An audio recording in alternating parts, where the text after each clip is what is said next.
Hello, everyone, and welcome to another community conversation. I'm Mayor Eric Pappenfuss, and we're here on Facebook Live, as we are every Friday at noon, to talk about the issues of the day. I want to thank you for watching. We have a really terrific series of guests today. We're joined by two Harrisburg police lieutenants and veterans of the HPD, Lieutenant Milo Hooper and Lieutenant Russ Winder. And we're joined by three members of the community, Ms. Anna White, Mr. Kevin Maxon, and Mr. Terrence Webb. All three have been very active in the recent protests and activities in Harrisburg, and we want to get right to it and have a meaningful dialogue and conversation about policing, institutional racism, potential reforms, and where we go from here in Harrisburg. So thank you for joining us, and we'll get to the conversation in just a moment. I did want to start, however, with a couple announcements, as I always do on these Friday community conversations. And the first announcement is a sobering one. It's one which I just received the latest report from the Harrisburg Advanced Wastewater Treatment Facility, where we have been testing for the prevalence of the COVID-19 virus in Harrisburg's wastewater. You may recall from previous updates, we've been doing this just about every week, and the testing lags about 2 weeks behind, although we're hoping that lag will speed up and disappear as we move forward. This is a partnership between Capital Region Water and the city of Harrisburg, and it is a test that has been designed by a number of scientists at MIT, which basically is able to measure the amount of virus in the wastewater and then make a projection about its prevalence in the larger community. We had been showing a decline up through about the times of the reopened protests. About the time of May 19th, which was a few days after the reopened protest in Harrisburg, we were continuing to see a decline in the prevalence of the virus. But we just received the latest report, which was dated from a sample taken on May 25th, and it shows a steep increase. So what it basically indicates is that at the very time that Dauphin County and Harrisburg were moving from red to yellow, and there was a clamoring to reopen throughout Pennsylvania, and Governor Wolf began to relax some of the restrictions. At that very time, we're seeing a real spike in the spread of cases of the virus. It's actually so high that we're off the charts compared with other municipalities for which there is this testing. There is an estimate from the May 25th report that is the prevalence rate in Harrisburg may be as high as 1 in 5. That is over 20% of the population as of May 25th may be actually carrying the virus. And many of them may not know it because, as we're learning, more and more people are asymptomatic, meaning they're not showing signs of having the virus, but they still are capable of spreading the virus to others. And that's the real danger. You may feel fine, but somebody in your extended family may be elderly or vulnerable, and you may end up spreading it to them if you don't take adequate precautions. So the lesson is that as we move towards a reopening of sorts, and as we begin to relax some of those requirements, and for instance, we're now allowing outdoor dining. As we do that, we need to do it safely, which means continue to wash hands, continue to wear masks, because remember, masks protect others from your spread, and you may have the virus and not know it. 1 in 5 in Harrisburg may be walking around with the virus right now. And continue to practice social distancing. So that's the health news to start, and I think you're going to hear more about it, because if that continues to go in that direction, it may force some changes and some rethinking of the current reopening. That said, I wanted to make another announcement, which is to say that we are continuing with our plans for outdoor dining in Harrisburg on Saturdays.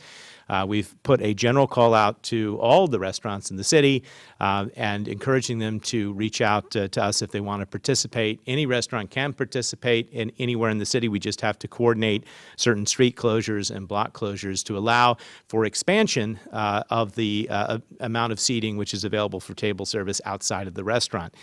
We're going to be joined by some new restaurants this week that were not with us last week. They include the Vegetable Hunter, El Sol, and I believe others. There's a full list of all those restaurants that we've released in the media and published, along with the Downtown Improvement District.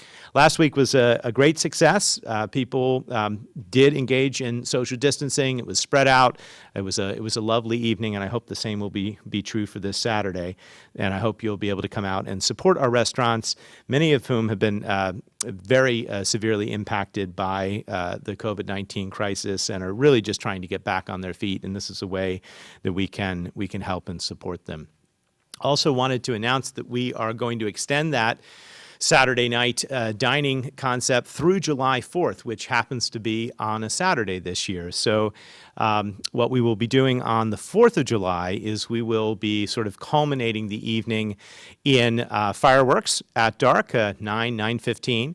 And we'll also have some food trucks, not as many as usual, but we'll have a handful of food trucks on City Island where people can, and we'll monitor the lines to make sure people stay spread apart, but they can go up, order some food, and then have a picnic outdoors in Riverfront Park. One of the great things about having such an amazing park system in places like City Island and Riverfront Park is that it is possible for people to adequately spread out, social distance, and enjoy themselves with their family groups and others safely. So 4th of July, Saturday night, we're encouraging an outdoor picnic. There's no other festivities going on for this 4th of July, but there will be fireworks, and hopefully that'll be a source of inspiration and pride for everyone.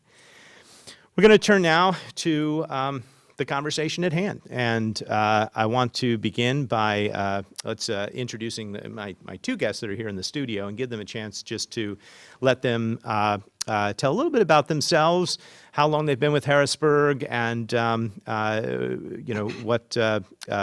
just generally a little bit of a biography. I think when we think of leadership in the Harrisburg Police Department, the public generally knows the commissioner, maybe the deputy chief, and perhaps the captains. But we're fortunate to have two lieutenants here that are out there actively working every day. So, Lieutenant Hooper, if you could start, maybe just introduce yourself to the general audience.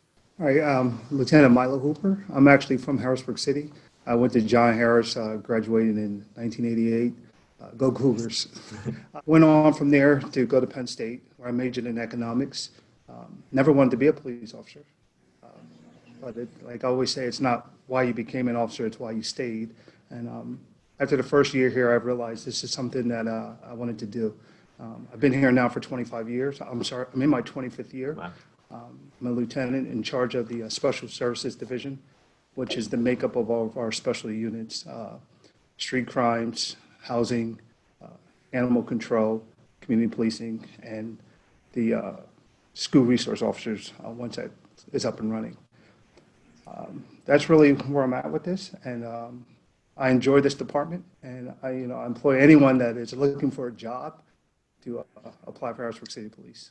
Okay, and we're gonna talk about that, and that's a constant refrain of many in the communities. How can we have more individuals who are from the community become police officers? And that recruitment, I think, is always a challenge, and is particularly a challenge in this climate.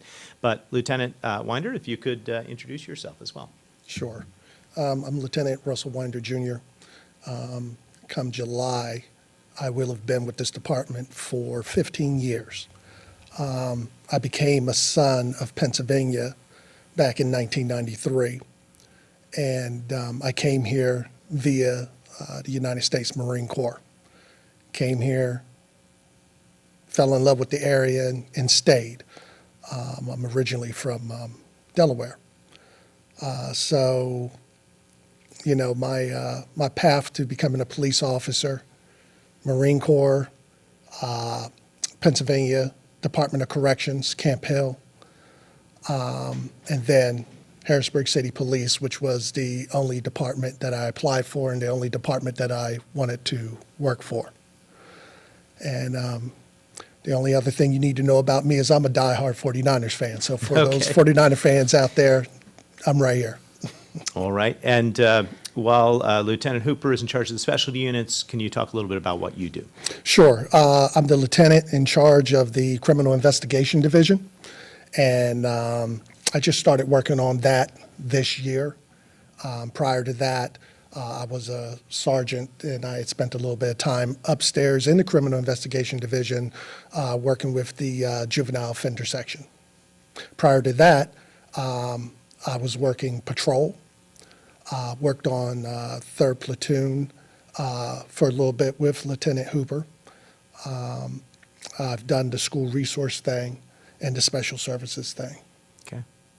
Thank you. Thank you both. All right. I wanted to begin the conversation. We'll cover a lot of ground today, but I wanted to begin with a discussion with you all that will then branch out and involve our other guests with as well, specifically about our use of force policy at the city of Harrisburg. President Obama, about a week ago, made a challenge to all U.S. mayors to engage the community in a conversation about use of force general orders and to potentially look to a series of meaningful reforms which could then be adopted community by community throughout the United States. We've adopted that challenge in Harrisburg.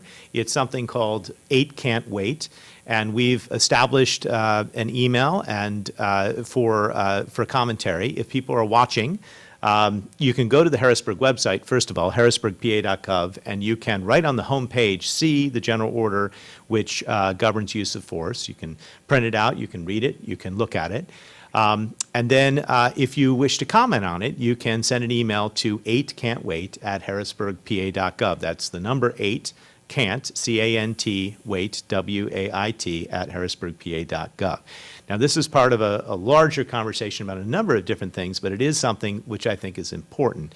But in order to have this larger conversation with the community, I think it's important to get your perspective as well on the use of force general order, how and why and when force is used. So I'd like to discuss those 8 points with you, and we'll split them up and have a conversation. So, Lieutenant Hooper, I'll start with you. Okay.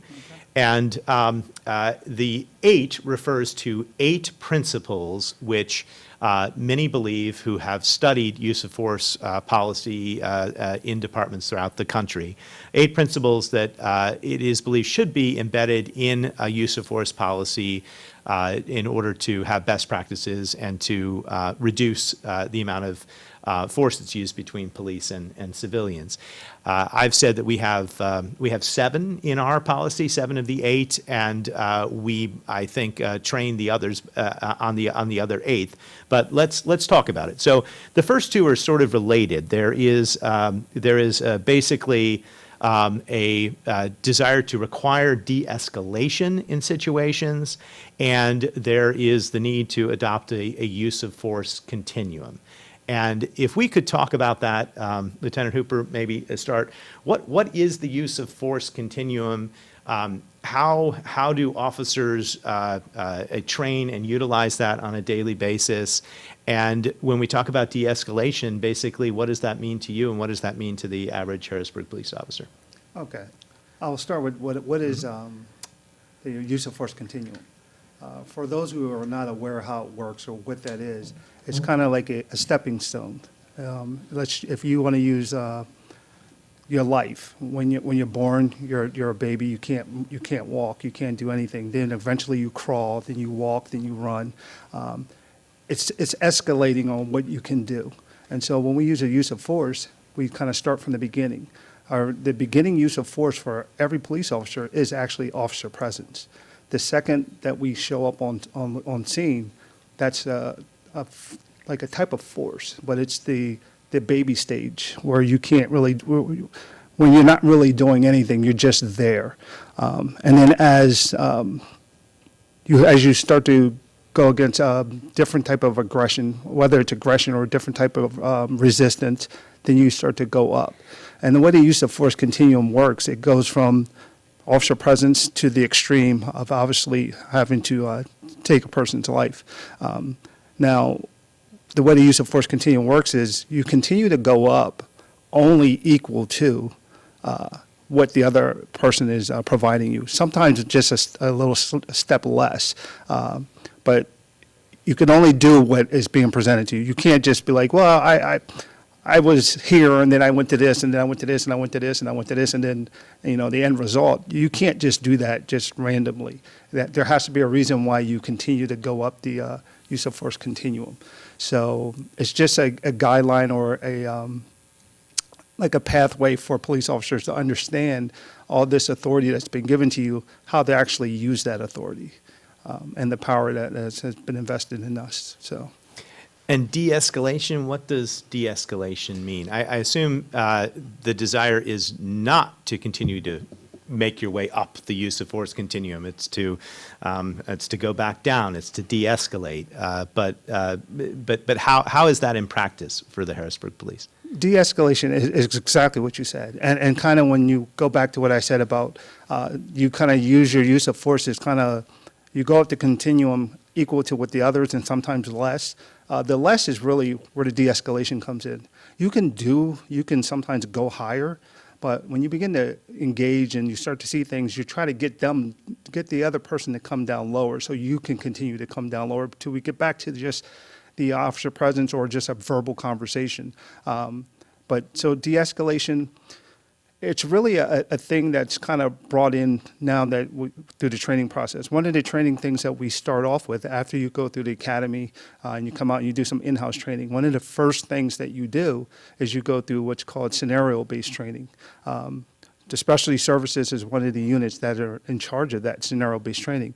And built into that scenario-based training, we do talk about the fact that, like, what we go over command presence. And some of the things we talk about command presence is, I like to ask them, what is command presence?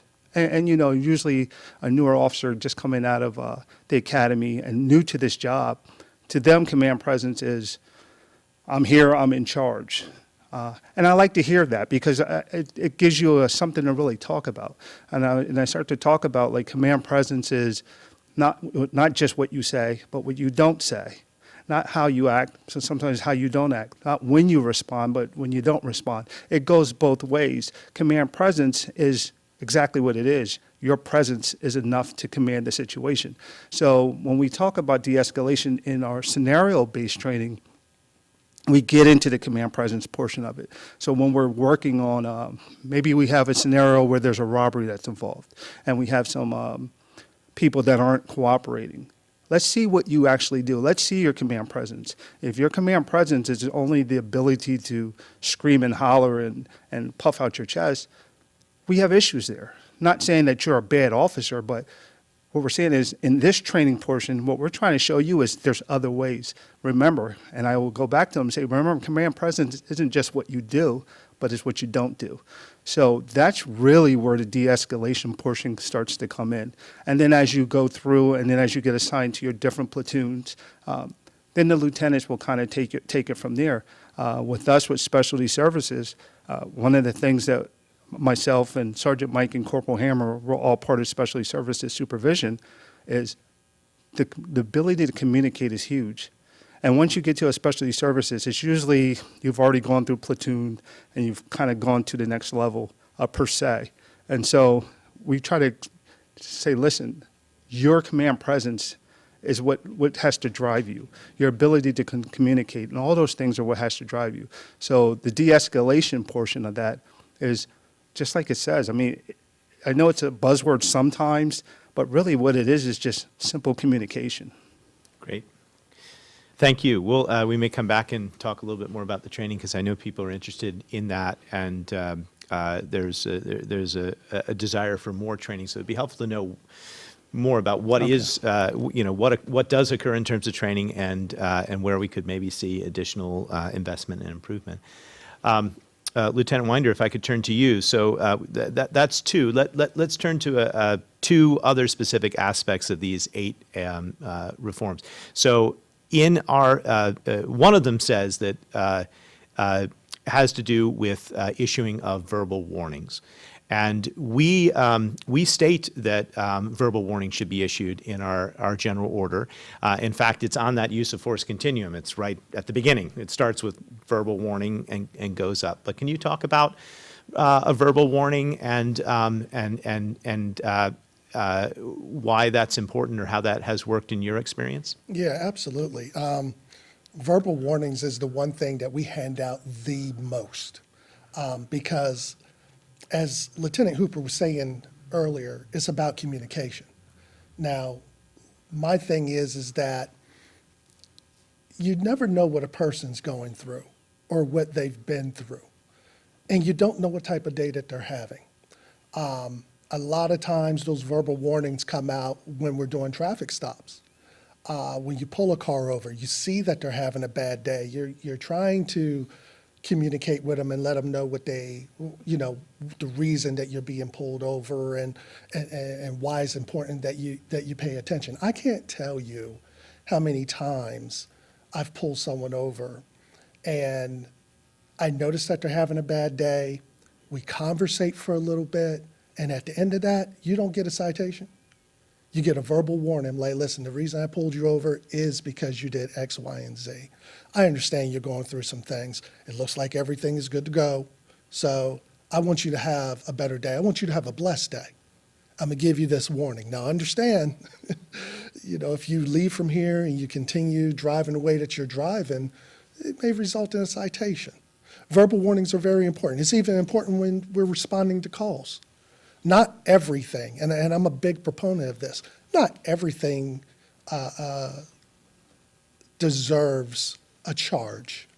Not everything deserves a citation. You can let people know what they're doing. Some individuals didn't realize that what they were doing kind of rose to the level of breaking that particular law. And be like, listen, this is what you did, okay? Now, if you can bring this down, if we can find another way to deal with this or handle this, I'm gonna give you this verbal warning and I'm gonna be on my way. But understand that's what it is, it's a verbal warning. Please take advantage of that. Yeah, absolutely. And that's been your experience. Do you think that is do you think that is a clear directive to all who serve on the Harrisburg Police Department, that a verbal warning is an important first step? I think it's an excellent tool. I really, really do. But it takes communication on both sides. You got to be willing to listen. The officer has to be willing to listen. And that individual that you're dealing with at that time has to be willing to listen. A lot of times I'm saying, you don't know how this thing is going to turn out. Just let's communicate. Let's talk about it. Let's see what we can get through. But absolutely, a verbal warning. And believe it or not, people remember it. People remember it. Well, related to that is the fourth point in the 8 can't wait, which is that it should be required and stated in the general order that officers must exhaust all other forms of deterrence and before exerting force, before using force. And again, we in our general order, we talk about all other reasonable means of effecting the arrest or preventing the escape have been exhausted before we authorize the use of force. But can you talk a little bit about other ways of addressing difficult situations that should be exhausted before force is used? Well, I'm really big on safety all the way around. Officer safety, community safety. If you're in a situation, and all situations are different, so we can't use this for everything. But in a situation where you are observing something where it does not rise to that level, where you feel like, I'm still safe in this situation. I'm still safe in this situation. We're still going to use our words. We're still going to try and get through. We're still going to try and communicate. I feel that those are the times that you really, really, really, really want to focus on what you're doing and ensuring that all those other means are exhausted. Like I said, each situation is different. Unfortunately, there are times where, we're dealing with people that are either extremely upset or under the influence of something, or heaven forbid, they're having a psychological break, okay? You still want to pay attention to the level of force that you're using. As long as you have the numbers, you can deal with the situation very, very differently. But as you know, or as some people might not understand, these situations go from 0 to 1,000 in the matter of a second, in the blink of an eye. And that's why it's important that people understand the use of force. That's why it's important, it's vitally important to the officer to understand the use of force and to use your environment. Give yourself some time to think this thing out. Give yourself some time to use some other options. But Yeah. things are different. There's Yeah. there's a lot of things out there that just, I mean, they go very, very, very fast. I think that's a good point. And when you look at the graph on the use of force continuum and you read the general order, you tend to think it's this linear line from A to B to C to D, and you can thoughtfully address it. But it's when time is accelerated, when you're in the heat of a moment, and things happen very, very quickly, you could see how that continuum could get blurred, and that's part of what we want to talk about is how we can still maintain a sort of trajectory that goes from point A to point B, even amidst a heightened situation. Lieutenant Hooper, I'm going to go back to you for points 5 and 6 of the 8. And these are difficult, two situations which are recommended.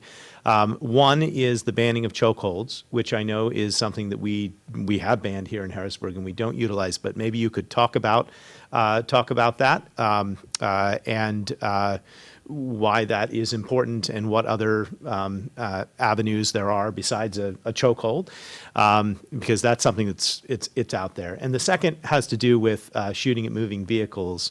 In Harrisburg, we don't ban the shooting at moving vehicles, but we do restrict the shooting at moving vehicles to only be in certain situations where you would be saving the life of maybe the officer or somebody who is in danger of being hit by a moving vehicle. And the useofforceproject.org talks about restrictions. It doesn't talk about banning, but other activists like D. Ray McKesson and others have suggested an all-out ban at shooting at moving vehicles. So these are points that are very much up for public discussion. Can we start with chokeholds and then move to moving vehicles? Yes, and those of you at home that are actually looking at the use of force, our use of force general order, you'll see in there, under ours, I believe it's neck restraints, I believe is the actual terminology that's used. There's really not much to say about that. I mean, it's kind of self-explanatory. Like there's no reason. Well, why do some departments do it? I mean, if it's so obvious to us here in Harrisburg, why isn't it a universally adopted thing? You know what, Mr. Mayor, I couldn't tell you. Okay. And I don't have that answer. For me, I've been in this department, like I said, for 25 years. I'm in my 25th year, and somewhere in between is where it came out that we would no longer do this. This has been years ago, so this isn't a bandwagon decision. So I don't know why other departments haven't adopted that policy, but it's kind of common sense. Not only is it dangerous, where it falls on the use of force continuum at the time wasn't even where it was serious bodily injury or death.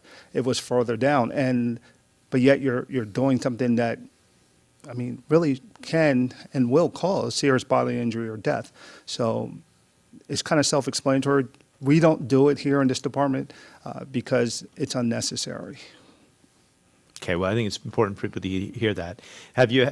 Let's talk about shooting at moving vehicles. Have you had that experience yourself? And what exactly is taught in terms of when it may be permissible and when it isn't?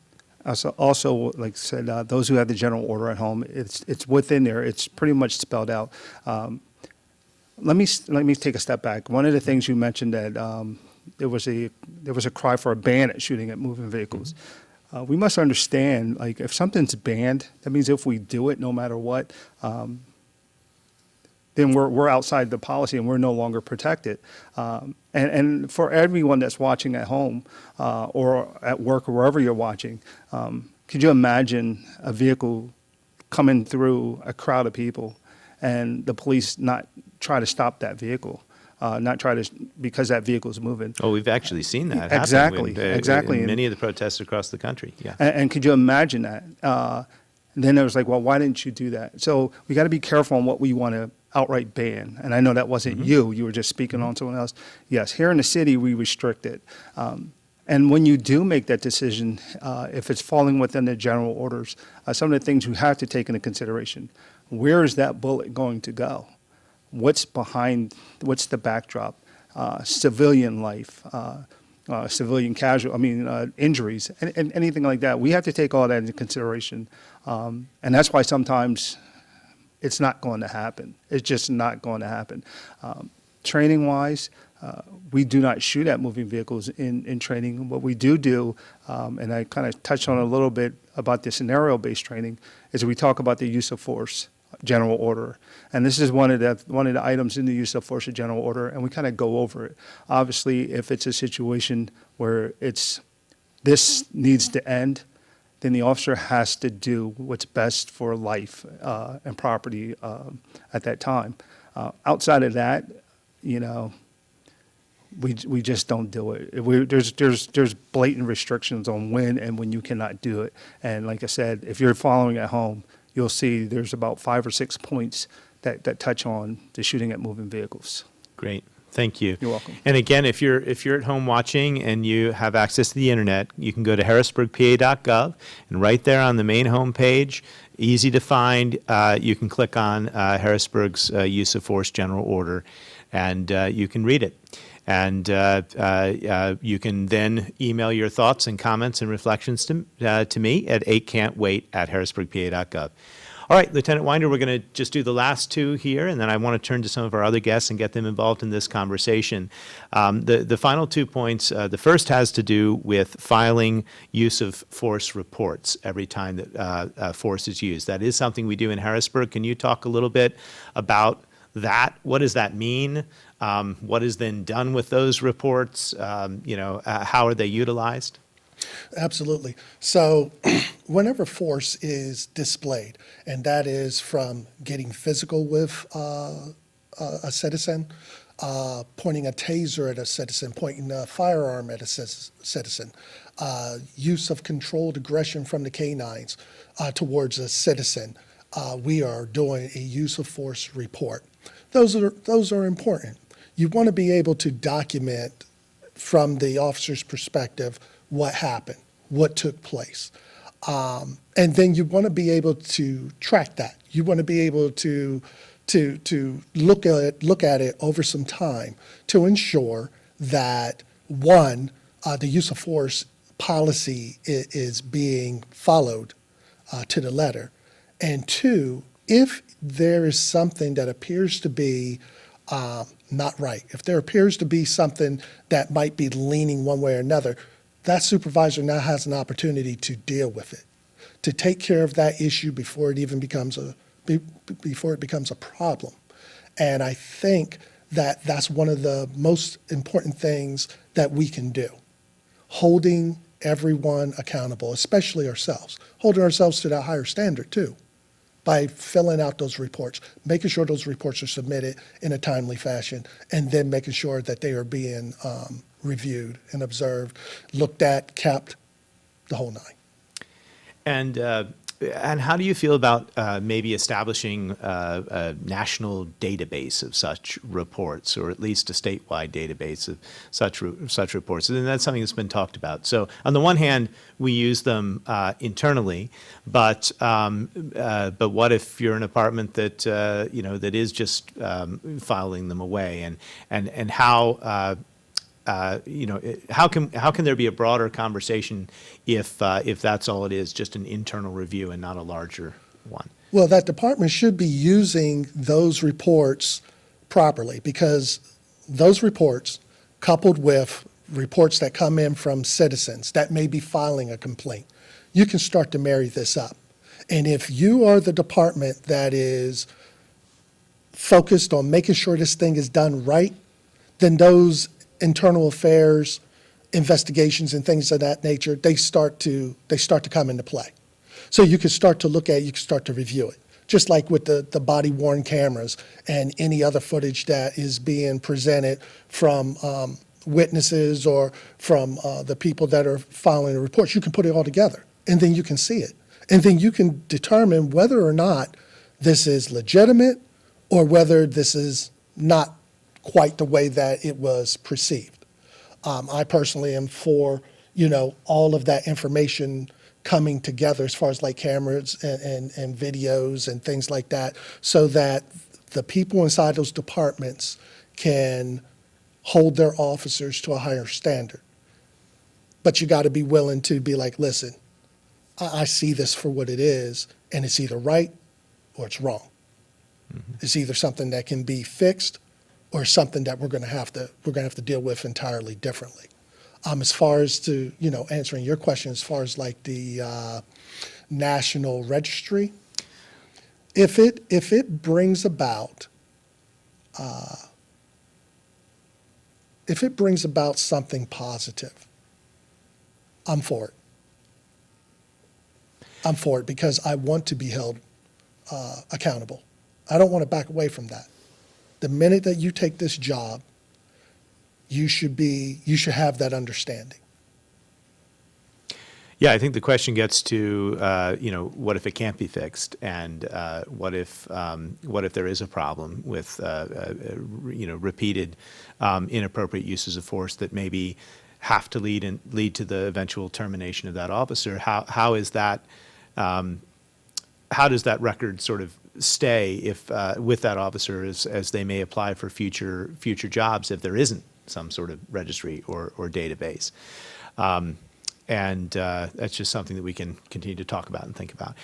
The last point on the 8 is the one that we don't have actually codified currently in our general order, but I think we probably should, and I want your perspective on it. And it is something that we do, and it's something that is trained, but nonetheless, it is not stated. And that has to do with whether or not an officer should intervene if he or she sees another officer using inappropriate levels of force, and in one instance, certainly, potentially deadly force or excessive force, which is inappropriate. Now, in Harrisburg, there was a recent case that I've cited a couple times where an officer did intervene against and actually went to court and testified, and criminal charges were brought against a different officer from a different agency. So I know it's something that we believe in, but why do you think it's not in our general order, and do you think it should be? I can't speak as to why it's not in our general order. But as Lieutenant Hooper will tell you, this is deja vu, because while I was downstairs on patrol, I would talk to the guys over and over again. And when we would do our scenarios, I talked to the guys over and over again about being your brother and your sister's keepers. I used myself in that example, and I was like, listen, if you see that I'm getting out of hand, then grab as many officers as necessary to pull me out of it. Pull me out of it. I understand that, when the adrenaline starts rushing, it's hard to get it to go somewhere else. But by being your brothers and sisters' keeper, you keep them out of harm, you keep them from doing further damage. You have helped them to realize that they were on the wrong path and that they were making a mistake. And now that it's been brought to you, and now that you've calmed down, that you've had a chance to think about it, you can start that self-reflection. You can start working on you. It also allows time so that things do not get out of control. But this is deja vu. We've been talking about this for the better part of 2.5 years. Me and this lieutenant right here, and we have been talking to the patrol officers about it. We've been talking about this well before now. No, sure. So, Lieutenant Hooper, I'll turn to you then. And again, it's something that's talked about. It's something that's why isn't it? Why not codify it in a general order? Does an officer have a duty to intervene when they see excessive force being used inappropriately? Officer absolutely has a duty to intervene. Absolutely, that's just your responsibility. And as Lieutenant Winder, he was sergeant at one point under myself. Yeah, but, I was sergeant. Lieutenant Winder spoke out. This is something that we did go over and over again in different forms. You look out for me, I look out for you. That's the way it's supposed to be. Like, it's not, I'm your supervisor, so I look out for you. No, you stop me from doing anything wrong. We can learn from each other. Should that be put in the general order? Yes, but how the wording should be put in, I'm not really sure on that. Because we don't want to, it's kind of like the banning of shooting at vehicles. We have to be careful how we word some things. But absolutely, it needs to be somewhere put in to a degree. Like I said, you got to be careful how this thing is worded because you don't want officers getting caught up because they didn't see things didn't go the way they thought it may have went, or just vice versa, because we all think differently, we see things differently. But we all know when there's some things that are right and some things that are wrong. So we just have to be careful how to put in. But I think it should be put in. It's important. It's no different than, we call this a brotherhood, sisterhood. It's no different than your family. If you see your brother doing something wrong, what are you going to do? You're going to stop your brother. And you're going to expect your brother to do the same for you. It doesn't matter who's the older brother, who's the younger brother. All that matters is that you are looking out for each other. And if I'm out there doing something, and I don't care if this officer's his or her first day on the street, if I'm doing something wrong, you better stop me. Not better meaning or get yourself in trouble. You better stop me because you're here to look out for me, and I'm here to look out for you as well. So, yeah, it's probably complicated and a little bit difficult to talk about what would appropriate discipline be in those situations but let's stop the excessive use of force. Let's at least do that and make that clear. Yeah. And I know you kind of touched on an incident that took place in Harrisburg, and I won't get into any details, but I know I was the officer that was involved in that incident, and just from my personal experience with that situation, it's funny because I look back at it now and I'll say to myself, what would have happened if I didn't do anything? Didn't think about it at the time. At the time, it was just the right thing to do. But now I look back, what happened if I didn't do anything? Would I be in this job? Would I have been charged as well? It's not about me at the time, but it is about you sometimes. And so at that instance, when that situation took place, without obviously not getting into any details, I immediately was like, what are you doing? I didn't say it like that, but that was going through my mind. No, this can't happen. And immediately stopped and was like, no, we're not doing this. So we can recognize right and wrong. We definitely can. And in hindsight, when things are, as the lieutenant said, sometimes when time is given, there's some distance between the situation. Then you look back, you're like, thank goodness I did what was right. So. Well, thank goodness, absolutely. Yeah. Thanks for allowing us to personalize that a bit. I think that's All right, helpful. thank you. We're going to turn now to our guests who have been listening patiently, and believe me, we'll try and turn this into a dialogue. But I want to go to Anna White first. Anna White is a well-known community activist. She's been spoken eloquently at many of the recent rallies. She's been active on social media, and we're really pleased you're able to join us. Ms. White, could you just introduce yourself a little bit to the viewing public?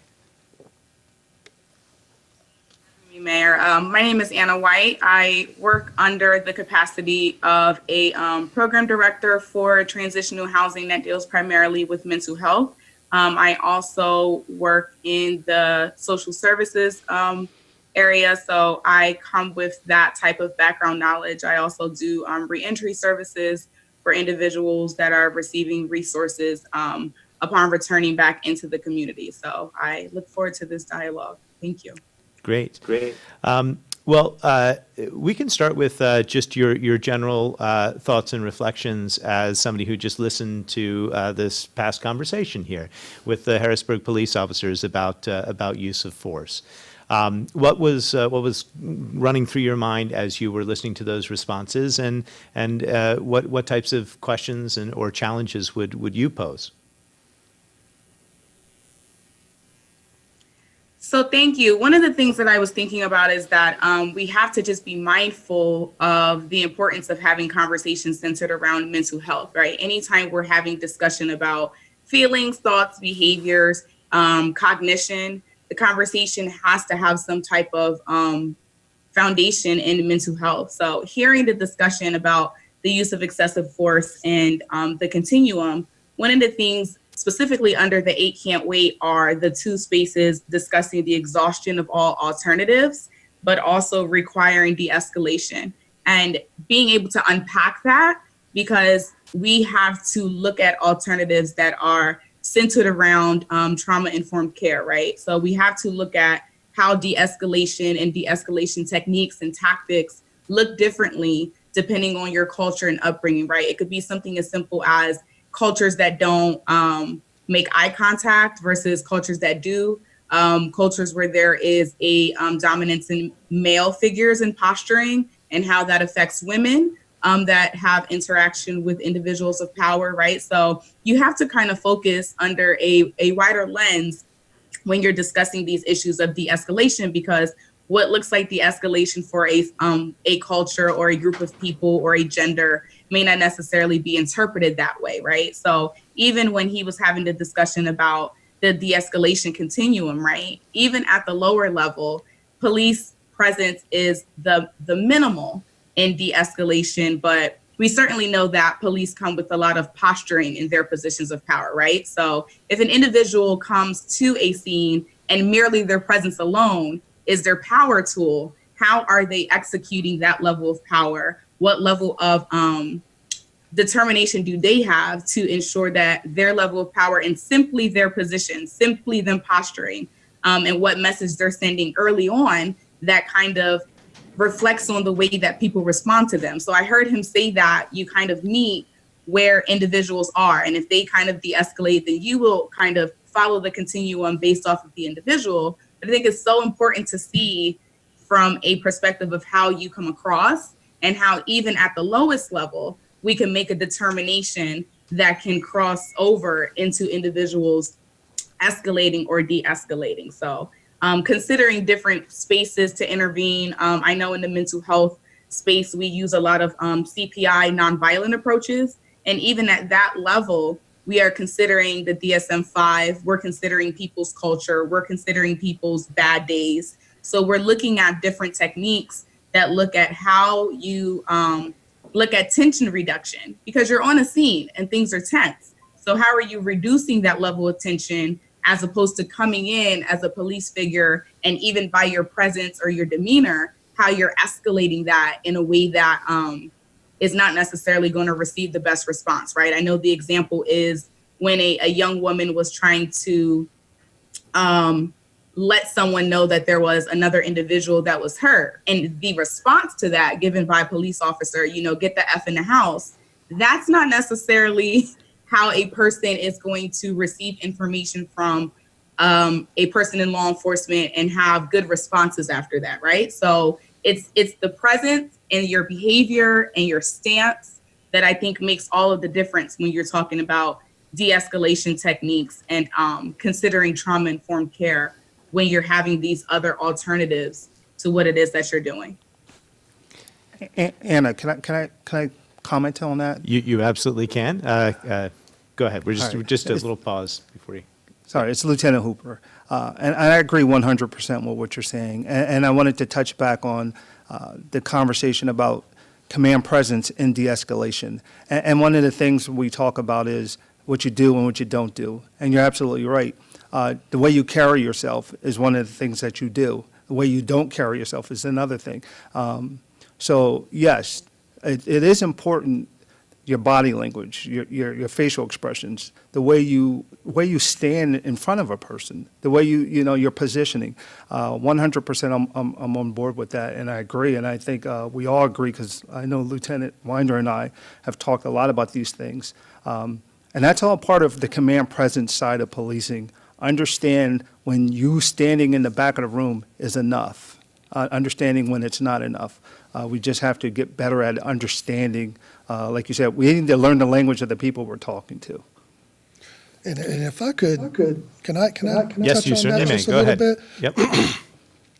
Yep. Miss Anna, I agree with you 100% on everything that you said. One thing that I would like to touch on is that everybody is different. So when we first talk about getting to a scene and getting out, and just that presence of the officer being there, a lot of things really, and I would say in policing in general, a lot of things deal with that comfort level. Some of us are a little more comfortable with getting out and just being like, hey, what's going on? Why is everybody so upset? You want to talk to me about it, and things of that nature. Whereas others, they didn't quite grow up like that, so they're more pronounced when they get out and when they respond or when they start that conversation. And I would challenge everybody that, especially my fellow officers, that when you get there, take a minute, just take another look, just see what's going on, and try to enter into that dialogue. Now, understand that entering into that dialogue can be quite difficult sometimes. It can be extremely difficult. And one thing that I do like, that I have seen, is the officer's patience when trying to get into that dialogue, taking that extra time to try and get things a little calmer. Be like, hey, I'm here for you. Just explain it to me. Let me see if there's anything that I can do to help. I might not be able to help with this situation, but let me see what I can do. But I just wanted to throw in that whole thing of comfort level. I think that's important. Would Yeah. you agree with me?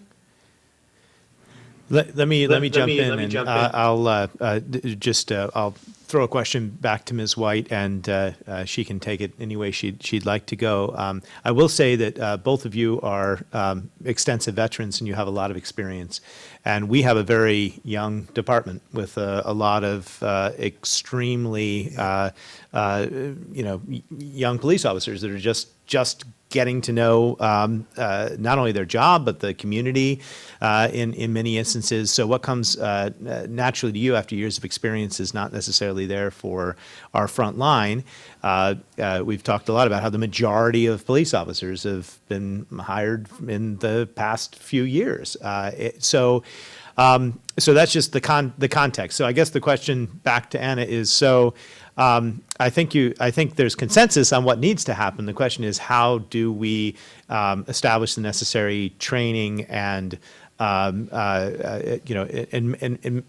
give younger officers the training and the skills and the knowledge to be able to do exactly what you're talking about?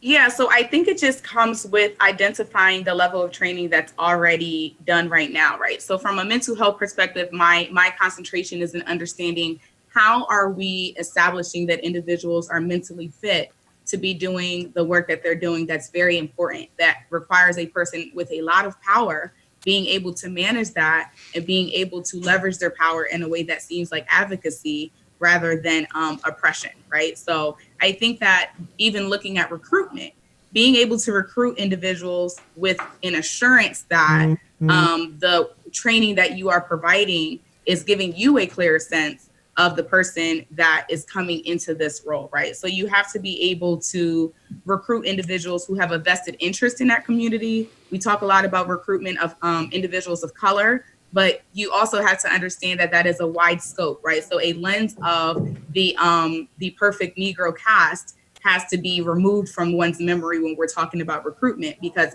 Black and brown people share such extensive and multi-layered cultural perspectives that you have to recruit in a way that lets you know that you're recruiting someone who understands the culture, understands the neighborhood, understands the many nuances of being in urban life. And also, you have to be able to recruit into a police force that feels safe and welcoming. So a person of color would not necessarily want to run to a recruitment to a space where they are not yet assured has their best interests at hand, first as a person of color, but then second as a person of color who has chosen to be in a complex role as both an officer who has historically provided oppression for their neighborhood, but also now as a police officer who is trying to provide a different narrative for that. So I think that's the complexities of trying to hire someone that's a person of color within agencies, because you have to remember the history. So again, it's about the cultural lens. You can't hire individuals without understanding the complexities of police and law enforcement in Black and brown communities that dates all the way to slavery and dates into segregation and goes into what we have now, right? So it's an extensive history. It's not just, a current event or something modern for us. This is extensive, this is deep, this is layered. And if a person of color or a white person does not understand that, then that's the piece of cultural competency that's necessary in order to keep individuals trained and keep people knowledgeable in how to move forward in these scenarios. Yeah, I worry about recruitment in general. Right now, it is very, very hard for a police department like Harrisburg's to even find enough candidates to fill a class, let alone be choosing among candidates to try and get the very best and the most competent recruits. So that's an issue, and I wonder if that divide is growing now even more with the current climate and the protests and what people are seeing. I wonder who really would want to be a police officer in this current climate. But let me ask a different question, which is, and you can reflect on that if you'd like. But are we asking? This is a question. Are we asking potentially too much of our police officers, and because they don't have the specialized training that a social worker does, for instance? And should we consider a model which includes embedded in our platoons actual social workers? And that's a conversation that's starting to happen around the country, and maybe is something we should look at in Harrisburg. What are your thoughts on that? Absolutely. I mean, you're dealing with an individual who is given so much power with arguably so little background in what it is that they have to do, right? So we're not talking about logistics and strategies and things. We're talking about human lives, where making mistakes about a cognitive belief system can cost someone their life. So there is no do-over. So when we talk about those specialized trainings, that's where the ideas come from of trying to collaborate with social services and making sure that you are putting in the correct level of funding to areas that can help, right? We certainly know that individuals can utilize the crisis service. We certainly know that police can have a better collaborative relationship that is centered around behavioral sciences, mental health, and crisis intervention. There's no reason why there can't be a contractual agreement that has a crisis worker coming to the scene if we know that it's a mental health issue, right? There's certainly nothing preventing cops from receiving training in nonviolent crisis training, such as CPI or in social services, because you are a public servant. So the training has to be outside of logistics and gun handling, right? It has to really be a well-rounded, holistic look at mental health, cultural awareness, being trauma-informed care, competent, and understanding that you're much more than a cop. Because if you have that much power to save or take a life, we have to make sure that these individuals are almost in overload of understanding it from a behavioral science, when so much of your interaction and so much of the trust or mistrust or placement of power, it's all sociology. So it's all understanding your world, other people's worlds, and how behaviors and ideologies move in those systems. And if you come from a space that is not well grounded in that, so racist or prejudicial mindsets, it causes a huge disconnect in how you do your work. And every police psych exam is not going to catch that, right? A normal psychological exam is looking at your judgment, your intellect, a small sense of integrity, decision-making skills. It's not looking for, can you identify psychosis versus somebody having a bad day? Can you identify an autistic child walking to you with something sharp as opposed to a threat that you have to gun down, right? So if you aren't DSM-5 aware, if you're not cognitive, if you're not really thinking through how social services and behavioral sciences work, then arguably I would say that it's impossible to do a job as a cop without understanding how people work. Thank you for that. I think there's a lot to unpack there, and we could continue that conversation in a lot of different directions. But I'd like to bring Kevin and Terrence into the conversation now too, I would like to offer them an opportunity to introduce themselves as well. So, Kevin, if we could start with you. You have been particularly active recently in organizing a number of peaceful protests in Harrisburg. You also, rather quite publicly, were named by the commissioner just this past week as a leading community member for whom, towards whom he would like to see members of the community establish a relationship and perhaps turn in their guns. So tell the public a little bit more about who you are and what you believe in. First and foremost, I'm a resident of Harrisburg, Pennsylvania. I grew up here my whole life. My name is Kevin Maxson. I'm an activist. I like to highlight any injustices or any oppressive and brutality-based experiences for the public, and I like to also speak for those who neglect to speak for themselves or don't know exactly how to articulate themselves when they're put in these type of circumstances. I run an organization called Voices for the Voiceless, in which we do those just things, but there's also a lot of different small details, things I don't do in front of the camera, things I do behind the scenes to also assist and help my community. Along with me, I have my colleague, Mr. Terrence Webb, who's been an ally and who's been helping me mature and evolve and convey my message of peace, my message of solidarity, and my message of productivity to the public. I feel as though it was no better time than to step in to try to deter a particularly escalating situation that could have ended in negatively or destructively in our community, and change that narrative and express and convey to the public who are fighting for the same thing, which is change, to take the time to use cognitive thinking and rationale versus emotion and anger and aggression towards a community they have to occupy and live in. So with that being said, I've been hosting rallies. I've been trying to get the community involved, and I've been trying to get the community to unify and take a look at what's really affecting our community. Yes, relationships between law enforcement and the community are strained, but the real issue is those who write the policies and the litigation that largely affect our community, in which law enforcement must uphold and enforce onto the public. If we don't start with those who write the policies and decide what's the best interest of the public, we would never change the narrative of what's actually affecting our community as far as brutality and oppressive type situations are.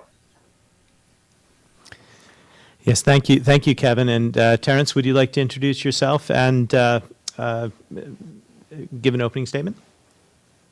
My name is Terrence Webb. I'm a lifelong resident of Harrisburg. I'm a community activist. I've been involved in employing as many young men as I possibly could throughout my work in the community. I work with the Inner City Employment Task Force, which we did training programs to teach young men how to do construction things and prepare themselves for a working opportunity. I'd like to quickly just say that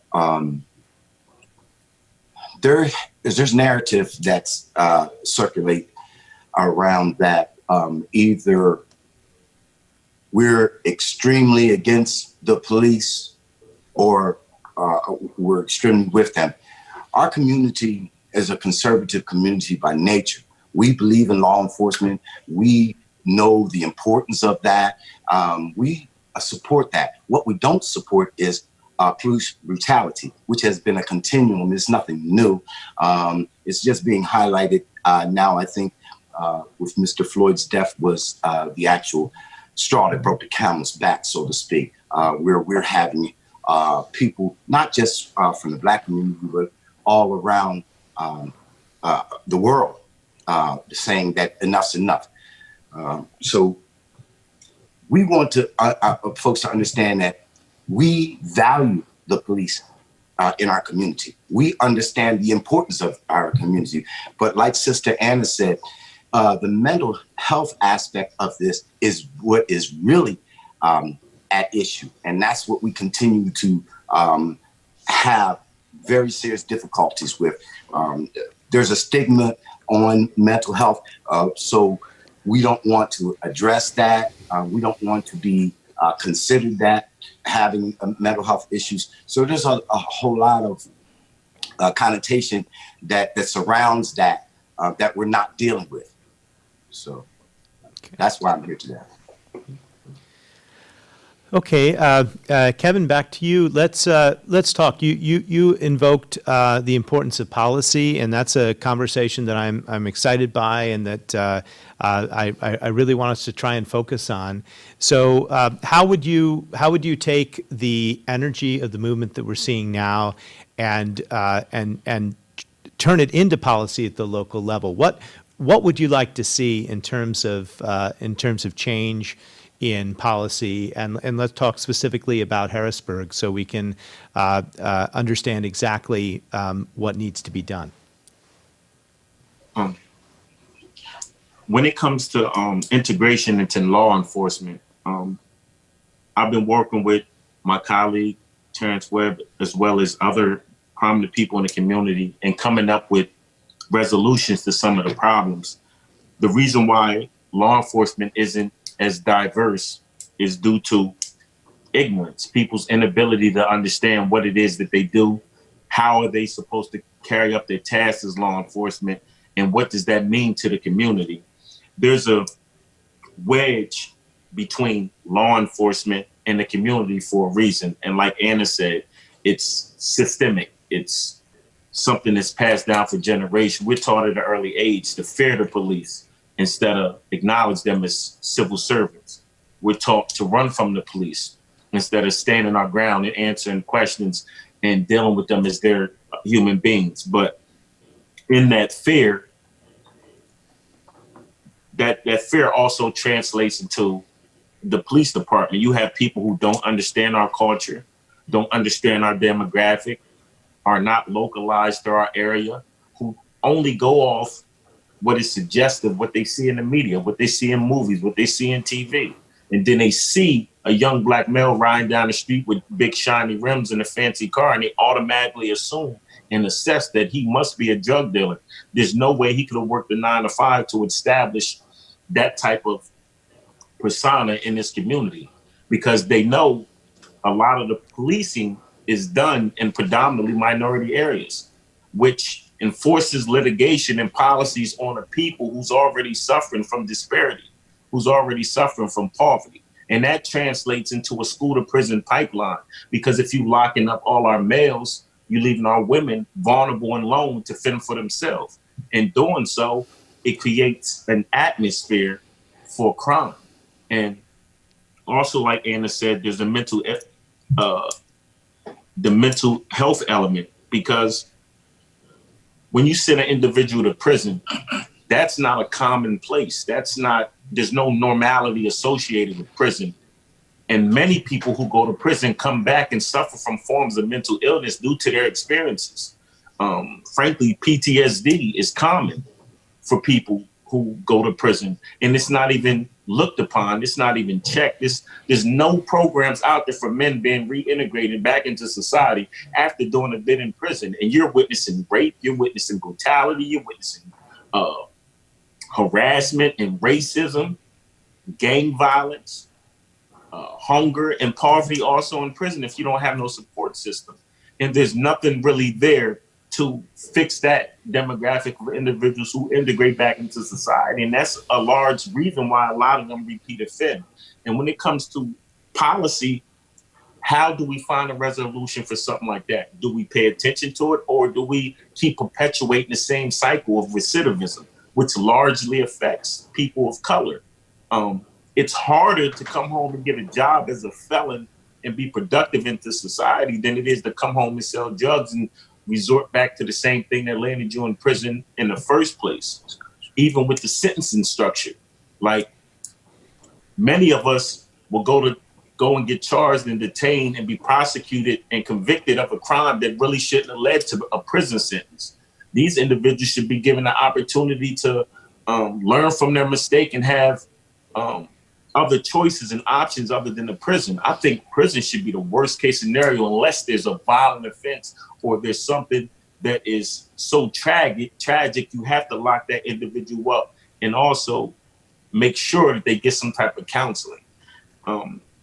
Recently, I've been doing a lot of investigative work as far as going into communities and talking with the youth, understanding their grievances and their concerns, and trying to figure out why it is they feel an obligation to sell drugs and to be out there on the street corners. And the reality of it is this: the poverty rate is so high in Harrisburg, Pennsylvania, that people don't have any other tools, any means to provide for their families. A lot of these young Black males commit these crimes are too young to be part of the working pool of citizens. So they can't work because they're too young. The mother can't totally provide for them because the father's out of the picture and the mom is playing dual roles. A lot of them are miseducated or have dropped out of school. A lot of them suffer from drug addiction, abuse, and all different other types of scenarios. So when you talk about the state of violence in our community and relationships with police, it starts in the home, yes, but it also starts with those who write these policies. These policies don't generally help those who need it most. There was House Bill 166 on the table and 1666 on the table, and none of our legislators even roll with it or try to see it come to fruition. And now that the George Floyd situation happened, now is the time to step up and change litigation. But you could have been proactive in the past and prevented a lot of the atrocities that are transpiring today. You could have been vocal about these changes in the past because these things didn't just start happening. Only difference between now and then is the technology age. Everything's being recorded. People are being held accountable because they are being filmed. And that goes into integrity. The things you do when people aren't watching determines who you are as an individual.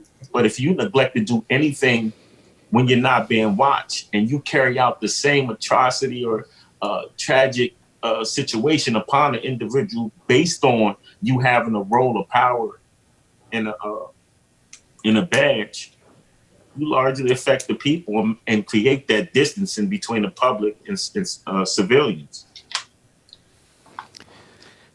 Yeah, Kevin, I heard a lot there. On the one hand, I heard the importance of investing in reentry programming, something the city does, but perhaps something that we could definitely do more of. There's a national movement, as you know, that is under the heading of defund the police, which doesn't necessarily mean eliminate the police, but it means take some resources or take the limited resources the city have and invest in types of things which are going to help people and reduce conflict and make policing less necessary, such as investing, as you say, in reentry programs or workforce training programs, job training programs.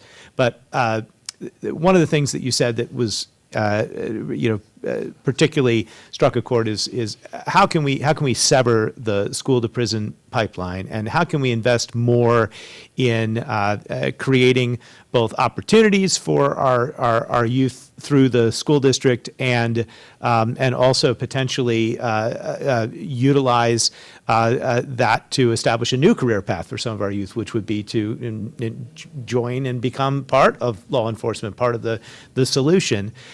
So I wanted to get your thoughts on that. Lieutenant Hooper talked about how he's going to be supervising the new school resource officer program if we have a school year and people are going back to school in the fall. It's something that I think is really important, establishing a curriculum in the school where police officers can interact with our youth in such a way that creates a career pathway. What are your thoughts on that? I think that would be instrumental in giving people knowledge of what it is that law enforcement does, and letting people see and realize these are also human beings once they take off that uniform. But yet again, how do we get our students, how do we get our children involved in this? What strikes a chord with them to make them want to gravitate towards such a program? And that's where we got to take this type of element and also implement it in the neighborhoods and in the streets. The school to prison pipeline only exists because funding was cut due to policy for programs, for vocational trades and things of that nature for our youth. So they're not even being given the proper tools to be productive in society. It's just like, okay, you go to school, you graduate, then what's next? Or you go to school, you drop out, you provide for your family. So I think diversity programs where our law enforcement interact with our youth would be a step towards change, but it's still not a total resolution until we understand what it is that is affecting our youth. What is making our children so violent? Why do they feel the need to kill one another, especially when they look like one another? They come from the same demographic. Why is there so much violence in our community? And when do we talk about this? We focus on everything but what's in our own backyard. And that's the problem I'm seeing even at the protests. I've been to many funerals since I've stepped on the scene with some of the things I'm doing in the community. And I got to face a lot of these mothers and a lot of these fathers asking the questions, well, why is my son going? What are the steps we going to take to prevent this, to protect my children? What is making these guns so readily available for our youth? How are these guns entering our city? The first element of stopping crime with gun violence would be, of course, to find out the source of where the guns is coming from. And I know a lot of these young kids don't got gun license. They can't walk in the store and purchase a gun. And you talk about some of these weapons are military grade. Some of these weapons are coming from somebody who has the capacity to purchase and distribute these into our neighborhoods. Why are they being distributed in predominantly minority neighborhoods and not the suburban white neighborhoods? That don't sound like that's a coincidence. That sounds like that's by design. Why are these drugs of such a necessity in our community? Why are they so easily accessible to our youth? So when we talk about connecting policy and starting programs, we got to look at every element. Not only do we talk about relationships and integrating into the police force, we must also talk about some of the things the police force face when dealing with our community, and also some of the things our community members face when dealing with law enforcement. Because like I said, there's a wedge between law enforcement and our youth. There's a fear there, and there's a genuine fear there, and it's hereditary. It's passed down through generations. It's not something we just do overnight. This is inherited. You get that feeling when you get pulled over in your gut.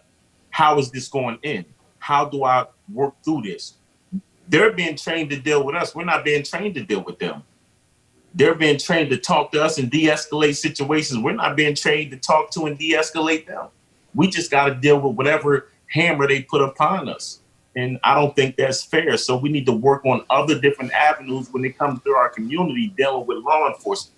Because just like a person who is being engaged by an officer can have had a bad day and lash out at that officer, the same thing goes for an officer. not all officers think with rationale and cognitive thinking. They have problems and issues too, and they carry on to what they do on their job and their duties. And that 1 second that they could have took to prevent the loss of life, they act on it in a fit of rage, and they have the power to do so because they carry the firearm. They wear the bulletproof vest. A lot of these acts of violence are caused on people unarmed, without the capacity to harm and or injure a police officer, and they still lost their lives, be it a phone, be them pulling out a lighter, no matter what the case may be. How do we check that? And how do we instill in our children that, listen, these police officers are here to help you. They're not here to hurt you. You got to build that trust. So if the program is established to build the trust between the community and the police, I'm all for it. But in the same token, these children must be educated. This barrier or this wedge between law enforcement and the community must be healed. And there has to be things set in place so we can unify and work for the common cause, which is change. But if that change is not pursued, we're going to resort back to the same circumstances. We're going to have another George Floyd laying in the street killed by law enforcement, or we're going to have another young black male or female gunned down in the street. Mr. Mayor, Yes. I'd like to ask a question of both police officers and yourself. The African American national population is 13% of the national population. Yet we represent 42 to 45% of the national prison population. America represents 25% of the global prison population. And yet, in terms of the globe, you know, we don't have that much citizens. So we have 13% of the national population become 40% of the national prison population. Would you say that Black people have a predisposition to criminal behavior, or is there something else that has been, you know, going on forever that we just won't look at? Okay, well, thank you for that question, and I'll answer it first, and then I'll let the others speak to it. And actually, I wanted to turn now to a segment where each of our guests here could ask a question of somebody else on the panel. So we'll use that as the start point for that. No, I don't think that shows any type of criminal disposition on the part of African Americans. I think what it shows is the systemic racism in our judicial system and frankly, the legacies of slavery and oppression that run deep in our country's history.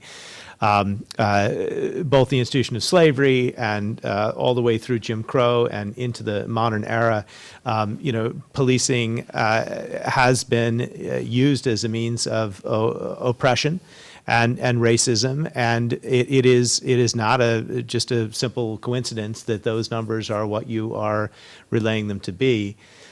I think it's important that we understand our history as a nation, as a community, when we think about that. And absolutely, is it not a reflection on anything other than our history? But I'll let you all also address that question. I'll start with the predisposition. No, I do not believe we have a predisposition at all. And I kind of go back to what Kevin was talking about. We spoke a little bit the other day. Just the misunderstandings, the mistrust, the wedge, that is really, to me, is what some of the main issues are. Yes, there's a history of policing in America. There's a history of a lot of things in this country, in this world.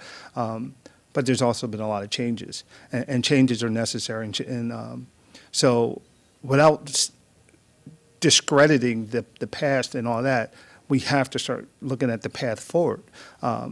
And one of the things that he didn't really touch on it today, but when I was speaking to him, Mr. Maxon, the other day, one of the things he was talking about was this program in schools that he had an idea about getting some of these youth interested in policing, because how are you going to change things? you change things from the inside out. And one of the things I was thinking about earlier today, and like I said, what's the use of cleaning the outside of the windows if you don't clean the inside? You're still looking at dirt. So as a police agency, whether it's Harrisburg City, whether it's New York City, it doesn't matter where it's at. You have to be able to make a difference. We cannot always, yes, you have to depend on others to make a difference, but we can't always only depend on others. As a community, we need more people to apply to this position. And I believe that's kind of where Kevin was going with some of that, meaning look at things differently. We have to find a way for some of the youth to look at different, not just the youth, but the adults, because a lot of the adults are what are running some of the youth, their mentality, like you said, the mothers and the fathers in prison. And so it's almost like a brainwashing situation where it's the police's fault or this or that. I'm not foolish. I do not think that the police are made up of all non-racist people. No, the police is a reflection of the world itself. There are some people with some racist ideas, and I'm sure there's people who do things based on race, but that's not me, and that hasn't been my experience in policing. And so for me, I have a responsibility. And my responsibility is to be an example. My responsibility is not only be an example, but try to get people to, and as a matter of fact, that is part of being an example, to try to get people to follow what you believe in. And we have to start with the children. So the predisposition, no, I don't think we're born to, and I know, Mr. Webb, that's not what you're saying, but I'm just kind of answering in a general term. I don't think we're born to commit crime. But if we don't do some of these things to get rid of that wedge, then things are just going to continue to go one way or the other. Things are going to continue to go further away. And there's just this simple design of a wedge, the farther you go, the farther apart it is. So we have to get rid of that. And one of the easiest ways for me to look at it for myself, one of the first things I said, and I'll end with this, one of the first things I said in my introduction, I understood my mic wasn't up to par, but was that I didn't become a police officer. I never wanted to be a police officer. I just never did. Matter of fact, it's a good time to talk about this. It's kind of what Kevin was kind of hinting at. I'll also talk to my senior year at Penn State. I was an economics major. A friend of mine was a year ahead of me. He went off, he may have been 2 years ahead of me, but he had gone off he graduated, came back to school. I remember seeing him at school. He came back to visit. He's a black male from Philadelphia. And I said, oh, it's nice to see what you've been up to. And he said, oh, I joined the Philadelphia Police Department. I didn't say this to him, but the first thing in my mind was, how's that possible? Like, black people aren't police officers. That was the first thing. And I'm in college. I'm a senior in college. And the first thing in my mind is black people aren't police officers. And so sometimes they can't even see themselves as officers. So I ended up joining the police department for the craziest reason ever. I won't even get into it. It's kind of, you'll probably laugh at me. But I stayed because I saw the way the communities were. I saw, like it or not, I saw the way the police were towards the community. Not saying the community was any better. I'm not saying that. I'm not saying the community was just great to the police and the police are, no. And I'm not saying every police officer. I'm just saying in general. And my goal at that point, back in 1997, I remember it was a year in, was to become a lieutenant on 3rd Platoon so I can make a change in the way the officers handled the community. Now, when I say that, understand, and I know Lieutenant knows, and I'm Mayor yourself, but to those who are watching, this is not saying the police are bad towards the community whatsoever.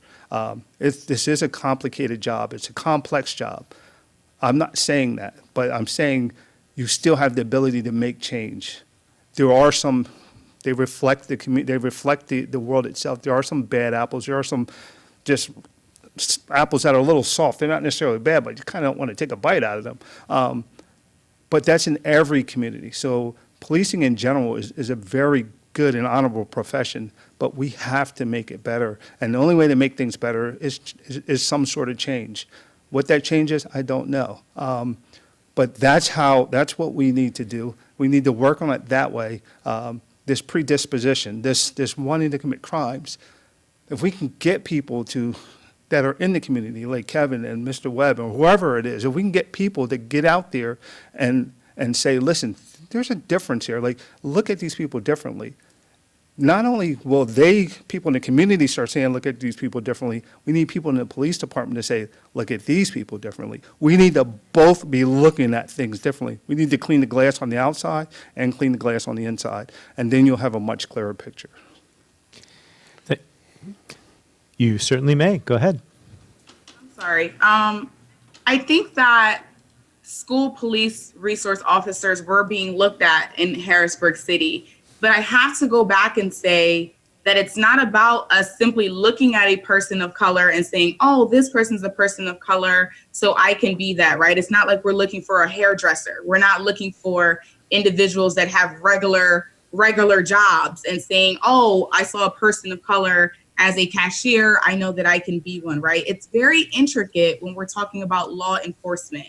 So if you want to be a cop that goes into a school, you have to remember that young Jason, who is 8, is going to look at a school resource officer and say, you remind me of the man that busted into my house at 2 a.m. and took my dad away from me, right? It's not, oh, I see that a Black cop is there, so I know I can be one too. It's not that anymore. So we have to, when we're talking about defunding and increasing opportunities for other programs, we have to understand that piece, right? That we're not having a problem with recruitment because Black people don't see themselves as Black cops, although that is true.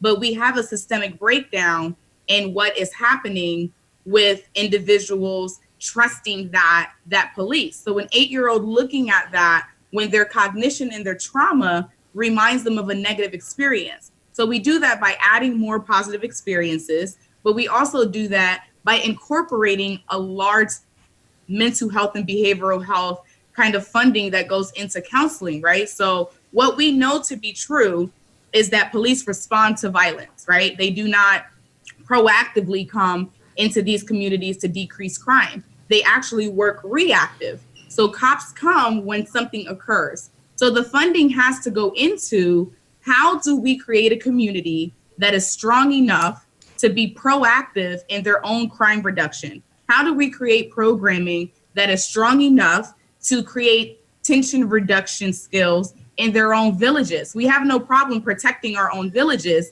if we have the money and the skill set and the resources to do that. The issue is that we're putting more money into solving the consequence than into solving the problem.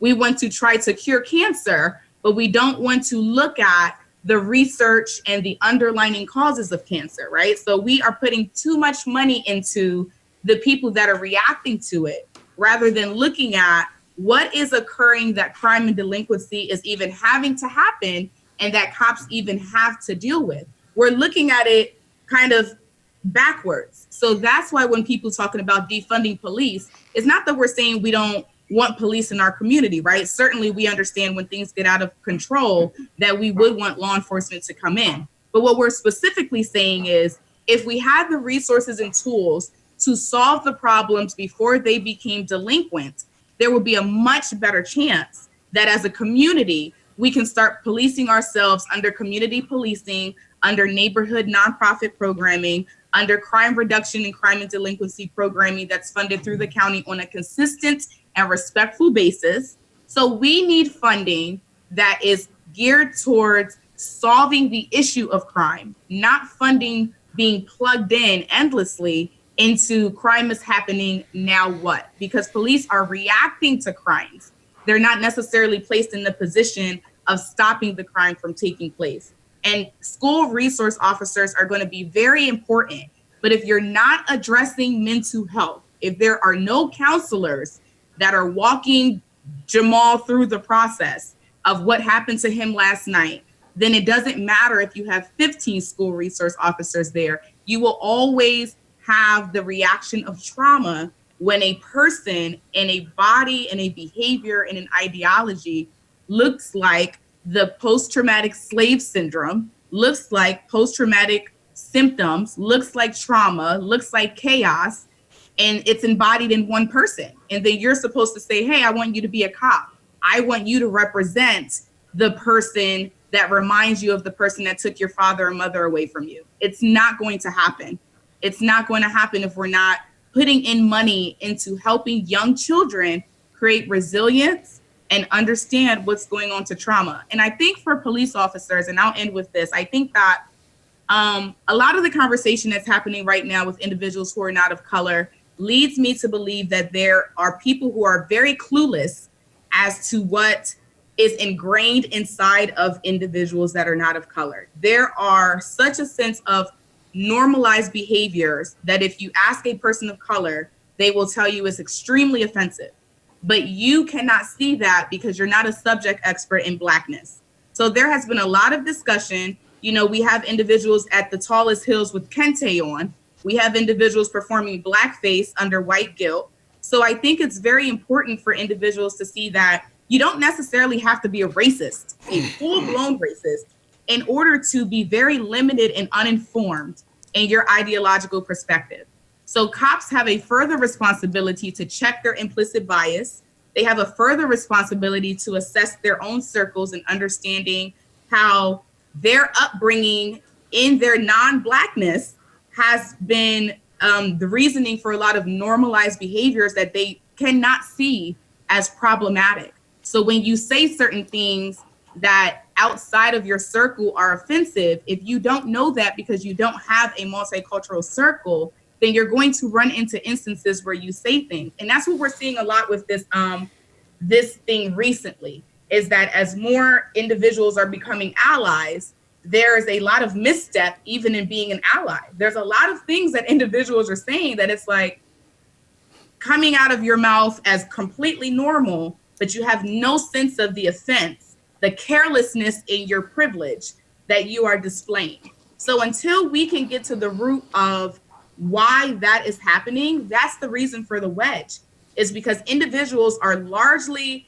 ill-equipped to understand Blackness and Black and brown spaces in a space in society where we have been forced to educate ourselves in all things dominant culture, but where it is an elective to understand Black and brown perspective.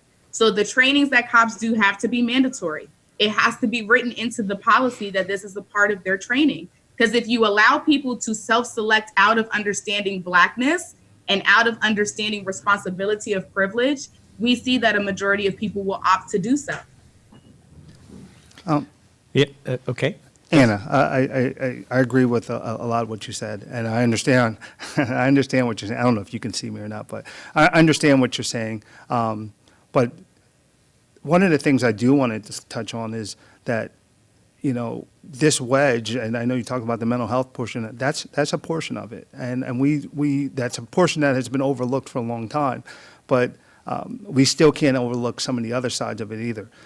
The officer, like I know one of the things you had mentioned was that just because you look like someone doesn't mean that, you know, you'll want to be a police officer or however you worded it. That's true for some people, but for some people it isn't. So we also have to be on this side of things. We have to, we can't switch I don't want to say switch the narrative. We can't focus the narrative on just one specific thing, as far as I'm concerned. Because for me and my experiences, that was huge to me. Like my willingness to stay here was because the lack of minorities in this department and some other things that were involved. And a lot of times you do talk to some of these community people, and they say, you know, there's no one that looks like us. So that's important to some people. It's different things are, and I know you weren't being specific. You're going from one angle reference to the mental health side, which you need that representation. But we do still have to remember, even if you use the example of you don't want this person who took my dad to jail just because now you want me to be like him. No, that too is a mistake, because what needs to happen is the communication side of it. I don't want to just show up, me being a Black man, I'm not going to just show up at John Harris and say, hey, I'm a Black man, I'm a police officer, you can be a police officer too. I'm going to talk to you about policing, and it just so happens that I'm Black.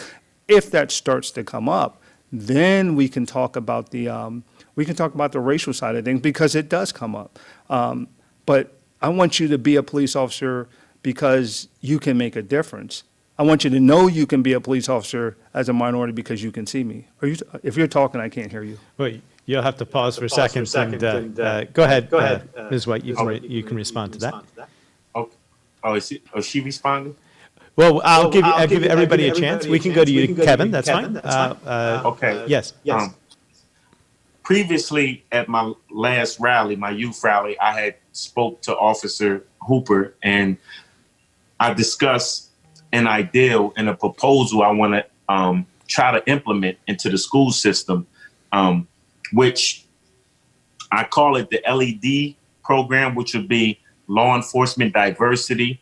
And what I would like to propose is you take youth students 2 years prior to them graduating from high school, you give them a program on the curriculum where they can learn about historical facts about law enforcement, learn about the psychological, the mental, and the emotional elements of being in law enforcement, and also interact with law enforcement to build a rapport and a level of trust so they understand in totality what it is to be involved in law enforcement, and give them the option to decide, well, I want to pursue a career in law enforcement or I want to pursue a career elsewhere.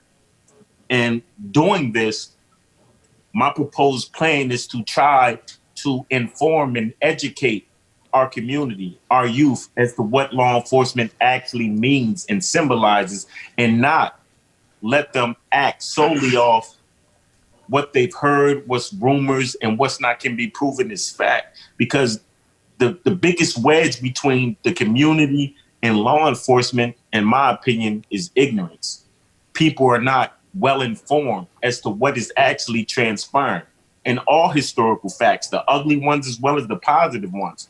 It needs to be implemented so our youth can understand what it is that law enforcement actually does. And they need to ask questions. They need to be engaged. They need to be given the option to take that leadership role and better serve their community.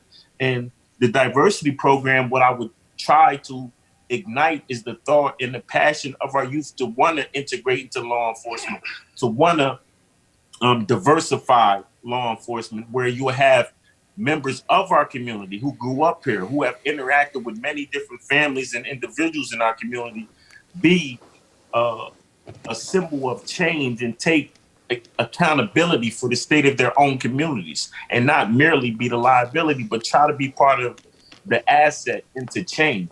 I know growing up, I was taught to look at law enforcement as a common enemy, not someone who can be there to help you, unless it was in a time of tragedy or unless it was in a time of dire need. And I feel like that bridge needs to be gapped. I feel like law enforcement should stand for something much more than just the symbolism that they have. And we need to heal people on both sides. Our law enforcement individuals, people who wear that uniform, need to understand, like Ms. White said, our culture. They need to understand what it is we experience.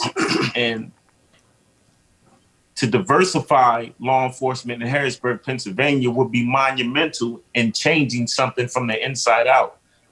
And that same perspective would be monumental in changing the narrative when it comes to the House and the Senate, which greatly affect our community. We got to add more people of this community in leadership roles and roles of prospective power to better understand the community in which they serve. Yeah, thank you so much for those comments, and I want to get the public in on the conversation now. But before we do that, I'll turn to Lieutenant Winder just briefly, because you do have an experience in the school district, and can you talk a little bit about your experience? Absolutely.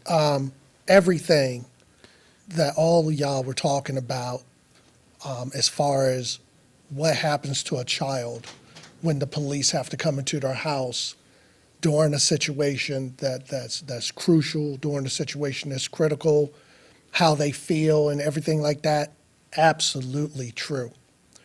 When you're talking about the mental health aspect, especially since I also worked in the prison. I worked in an area of that prison where we dealt with individuals when they first came in that suffered from any form of mental health, whether it was a mild form of depression or whether we're going up the gambit to schizophrenia, oppositional defiant disorder, all that sort of stuff. It definitely takes a village.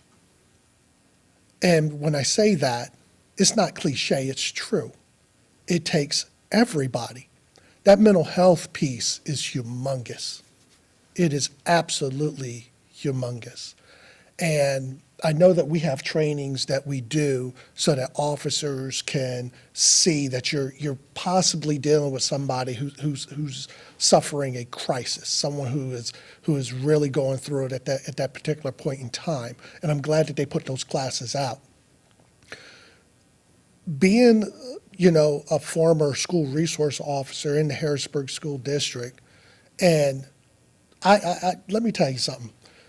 A child will put you on the spot real quick because they will, if you listen, tell you exactly what's going on and what happened to them. And I considered it an honor and a privilege that they even opened up to me to have that discussion so that I could sit back and not take away from their experience, but do my part to help guide them through that experience and to let them know that things are going to happen in life, unfortunately. Sometimes they're good, sometimes they're bad, but they're going to happen. One of the things that I focused on was, especially for when they were talking about the pipeline from schools to prison. One of the things that I constantly talked about then, which I continue to talk about now, which I continue to talk about to my own kids, is that everything you do is a choice. You have a choice. You can either choose to do it right or you can choose to do it wrong. You can choose to go left, you can choose to go right. Okay? My job in that as a school resource officer was to let them know what you're doing is going to violate this, this, and this. I understand that anger and I understand that passion. And I understand what it is that you're going through right now, but what you're talking about and how you're planning on doing it is going to lead you down this path. So now you have a choice. Now that you know what this particular path is going to do for you, what choice are you going to make? And, one of the questions was, how do you stop that? That's the first thing that you do, is you got to spell it out so that they can see it. And it's interesting because they're now adults. They're now adults, and they'll come up to me and they'll talk to me. I had a conversation with a young lady, I won't mention her name, but she told me how the conversation I had with her on a particular day changed her path. That the one she was running with or hanging with, she stopped, and she chose something different for her life. We got choices here, and we got a lot of different issues. And we can approach this from a whole bunch of different angles, and I think we should. And for the panel, I'm with you. That mental health is a humongous piece. I'm with you. Thank you, Lieutenant. Let me just say, we're going to, this is just part of a continuing conversation that we're having in Harrisburg and communities are having throughout the country. We're not done, and we're going to be doing this moving forward constantly. If ignorance, as was stated previously, is really one of the root causes of our lack of understanding and many of the conflicts that we're seeing, then hopefully we can address that through conversation and dialogue and mutual understanding of other perspectives. And I think we've accomplished some of that today, but that process is going to be ongoing moving forward. I say all that because I know we've gone for a long time, Momin, but we do want to let the public weigh in. So let's end with just a couple questions from Facebook. Yes, thank you, Mary. As you may have imagined, we have had a lot of questions that have come in, so we won't have time for all of those, but we'll definitely compile those and address those that we don't get to afterwards. But some of the questions that we have time for, first is from Amanda. Are the community members' experiences documented in addition to the officer's experience of incidents? And is there an obligation for the Harrisburg Police Department to respond and investigate a citizen's complaint within a certain period of time? Okay, so I guess that's two questions. One about the citizen complaint process, and then another, which is a good question I hadn't thought of, but when you do file a use of force report, is there an obligation to document more than just the police officer's perspective? Yeah, so when you file a use of force report, kind of like Lieutenant Winder touched on earlier, you have to document everything, not only the things you did, the things you observed.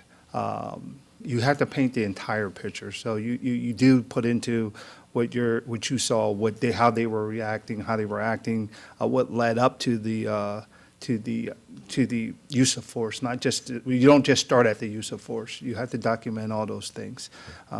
When there is a citizen's complaint, there is a time frame that has to be met. I'm sorry, unfortunately, I don't have that number on me at this time, but there is a time frame that has to be met, and every complaint that comes in is looked at.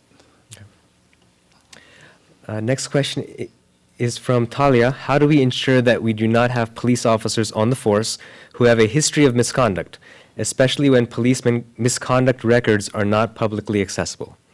And take it to Lieutenant Winder. Oh, Lieutenant Winder, and Sorry, man, that's the $1,000,000 question right there. How do you prevent them from coming into and infiltrating another police department when they're coming from other departments where they've done things that are questionable? Well, isn't that where we get to this issue of a national database or registry? I think that might be And helpful. I can tell you personally, in Harrisburg, without getting into specifics, we've seen officers leave this force that I wish we could have documented in such a way, and I can't proactively go out and know exactly where they're applying and reach out to mayors and others. We don't even know. And how we document that and how we use that as in our own hiring is something that's I think really important. I think Terrence wanted to jump in, so I'm going to let him quickly jump in, and then we'll go back to Momin. Mayor, I appreciate your response to my question with regards to disproportionality. But I also like to point out that was sort of a rhetorical question because we all know that there's an extreme bias and there's extreme disproportionality that happens in our community. Kevin mentioned the school to prison pipeline.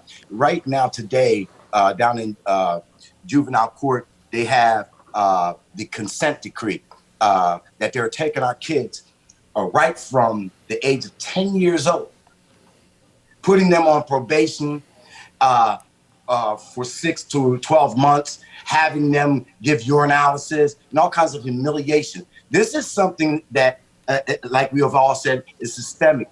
So when the police officers there speak in terms of knowing that there's no predisposition to what we do, yet there is a dynamic difference in the numbers. Like I said, we're 42% of the national prison population. If we're not going to deal with that in real terms, in terms of having a real, not just reform, real consideration of conversation, if you kind of skirt over it and say, oh, well, no, it doesn't happen, and just leave it at that, that's not addressing it.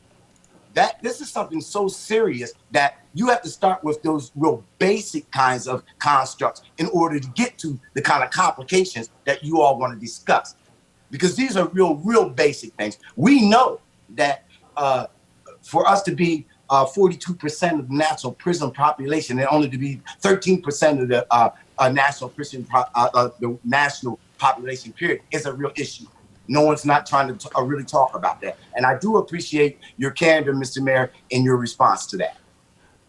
No, thank you. It's an absolutely devastating statistic, a real one, and one that warrants not only change and further discussion. So perhaps we can maybe get Secretary Wetzel on a future Facebook Live and devote it to that topic. I'm open to that conversation.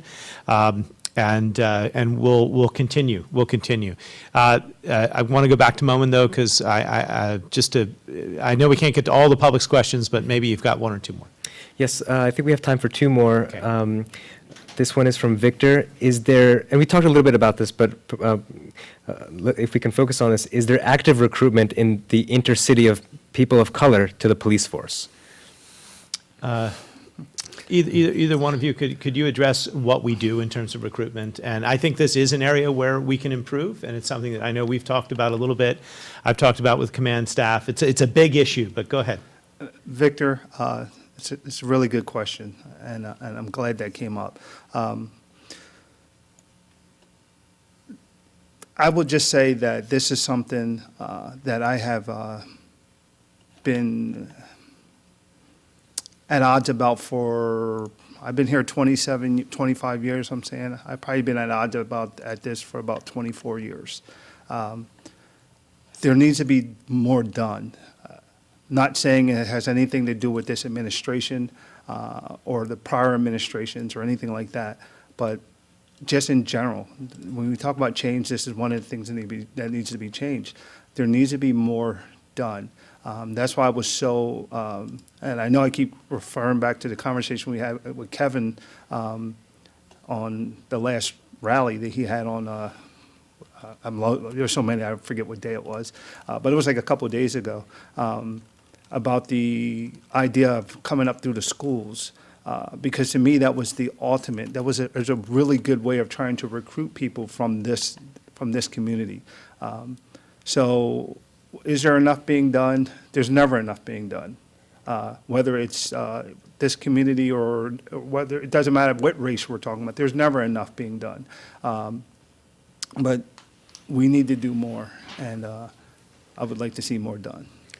You know, and if I could jump in there for a second, because I've been a part of going out there and doing my best to recruit and promote and try to get people into our department, into the Harrisburg Bureau of Police Department. I've even gone as far as saying, hey, I'll pay your registration fee, and talk to them about what policing is.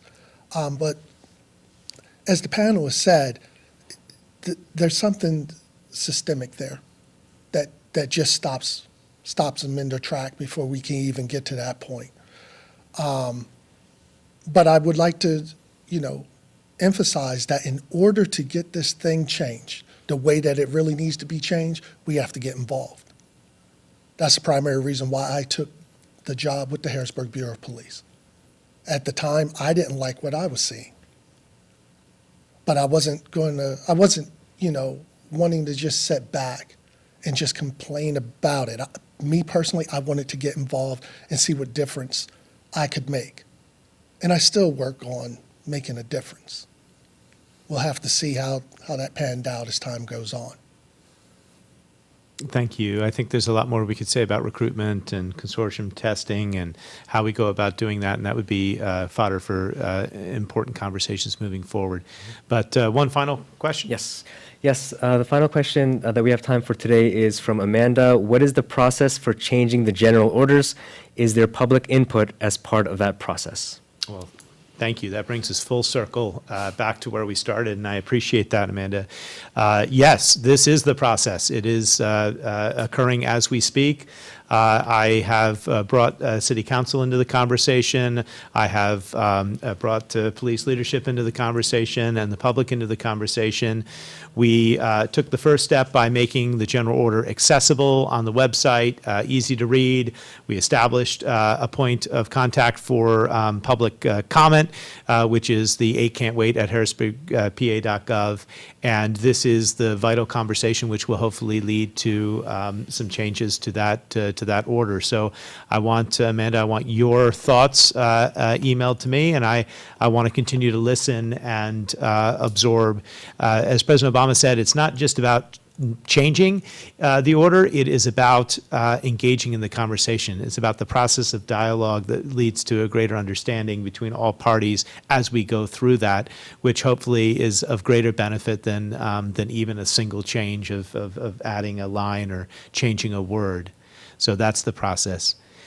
And with that, I want to thank all my guests. It was a full 2 hours here, and I really appreciate everyone's time and participating in this. I'm very, very grateful. I hope the public enjoyed the conversation. As I say, we're going to continue to do this every Friday at noon here on Facebook Live. A new community conversation. And next week, I will add, we're going to have a bit more of a historical conversation, and the topic will be Juneteenth, which is June 19th, which is next Friday, and what that means historically, and what lessons we can draw on that for the present day and the present conversation. So tune in if you'd like to be a part of that conversation. And for now, this is Mayor Eric Papenfuss saying thank you for watching.